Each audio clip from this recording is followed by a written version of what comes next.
Hey guys, do you remember those really cool, cute little Nachin tank kits that we all loved, and we did a whole contest on those? And I've got a few custom ones that I was working on that I did as like a work in progress video that I still have not finished yet.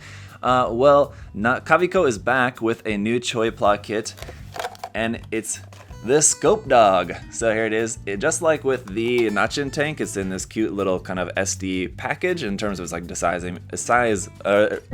in terms of its design, I mean, but also the packaging itself, yes, is also very small and cute as well too. So Scopedog looking very cool and fun, and just this tiny little kit only costs a few bucks as well too. So you know, I'm sure you guys are gonna love this too if you're a fan of Scopedogs. If you liked the Nachin tank kits, if you built one of those before, or if you couldn't get your hands on one of those, hopefully at some point you were able to get one of those.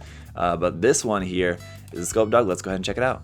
So yep, just like with the Nachin tank, it's in this clear plastic, just simple packaging here. You got the Votoms logo, the Choipla logo, Scopedogs there. On the top, you can see an illustration of that. So I'm not sure who the illustration is by. Mecha Koro Style maybe is the designer of this. I would venture to guess, but I'm not sure.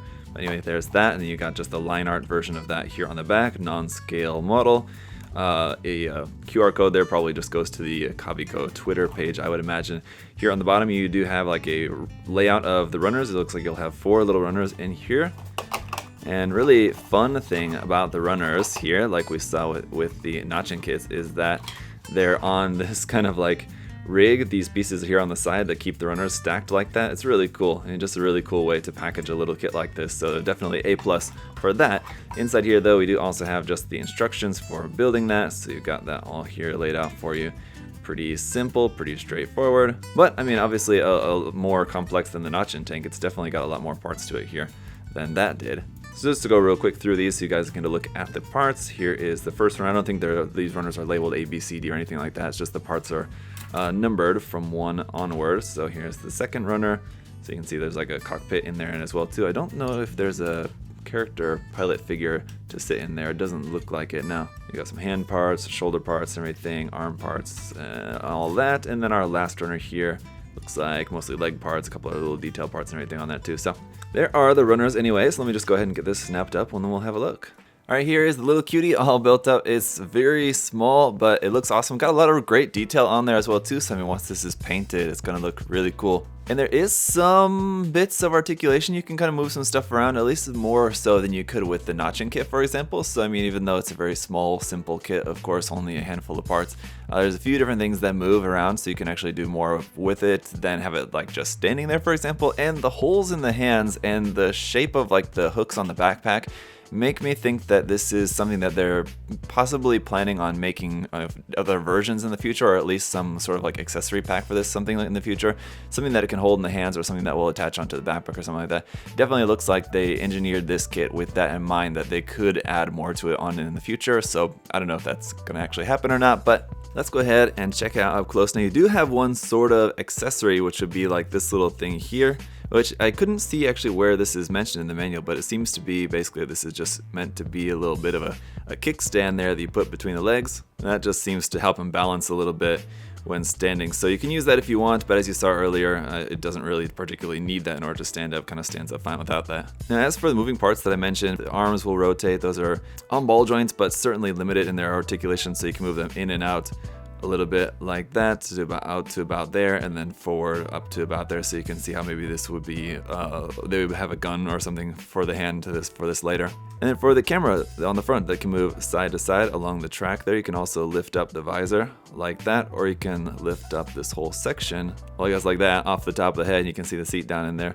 Or what I meant to say is this entire section here off the top half of the body, you can have that opened up, and there's not on like any hinge or anything, but you could just take it off there, and then if you wanted, for example, you can glue it back in, something like that, to have it open. There's nothing really to keep it open like that, just as it is. Also the part for the top of the body and the head there are not super firmly connected, so I mean just make sure you press it down there on there pretty firm, because otherwise it can tend to fall off pretty easily, the top of the head there, so just make sure you're a little bit careful with that. But otherwise, I mean, that's pretty much it. Of course, you got some seam lines around here and there on the shoulders and on the legs there, on the front and back of the legs, you got some seams. But here, like I was talking about on this backpack, you got these hooks there that seem to be like, you could definitely attach something onto there later on. This back skirt section also does move up and down a little bit, so you got that there.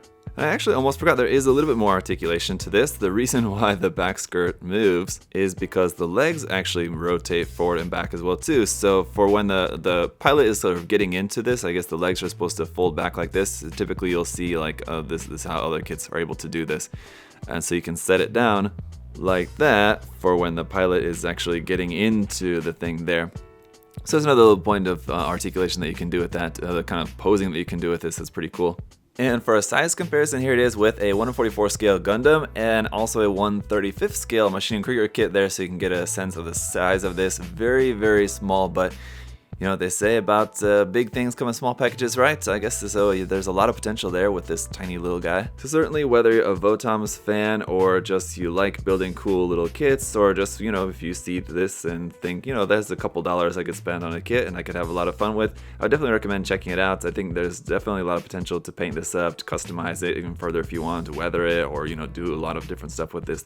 That could be a lot of fun. So it should be a pretty cool kit. If any of you guys do pick up one of these and do something cool with it, definitely let me know. Share that on social media or something, tag me so I can just check out what you guys are doing with these kits. It does look pretty cool. I'm interested to see what people do with them. So thank you guys so much for watching. That's going to be about it for the review. Nothing really too much else to say or to show about this. It's a cool little kit. If you do have any other further questions or comments, of course, do feel free to let me know down in the comment section down below. But thank you guys all so much for watching today. Thanks so much for your support. I'll see you guys later. Have a good one. Bye guys.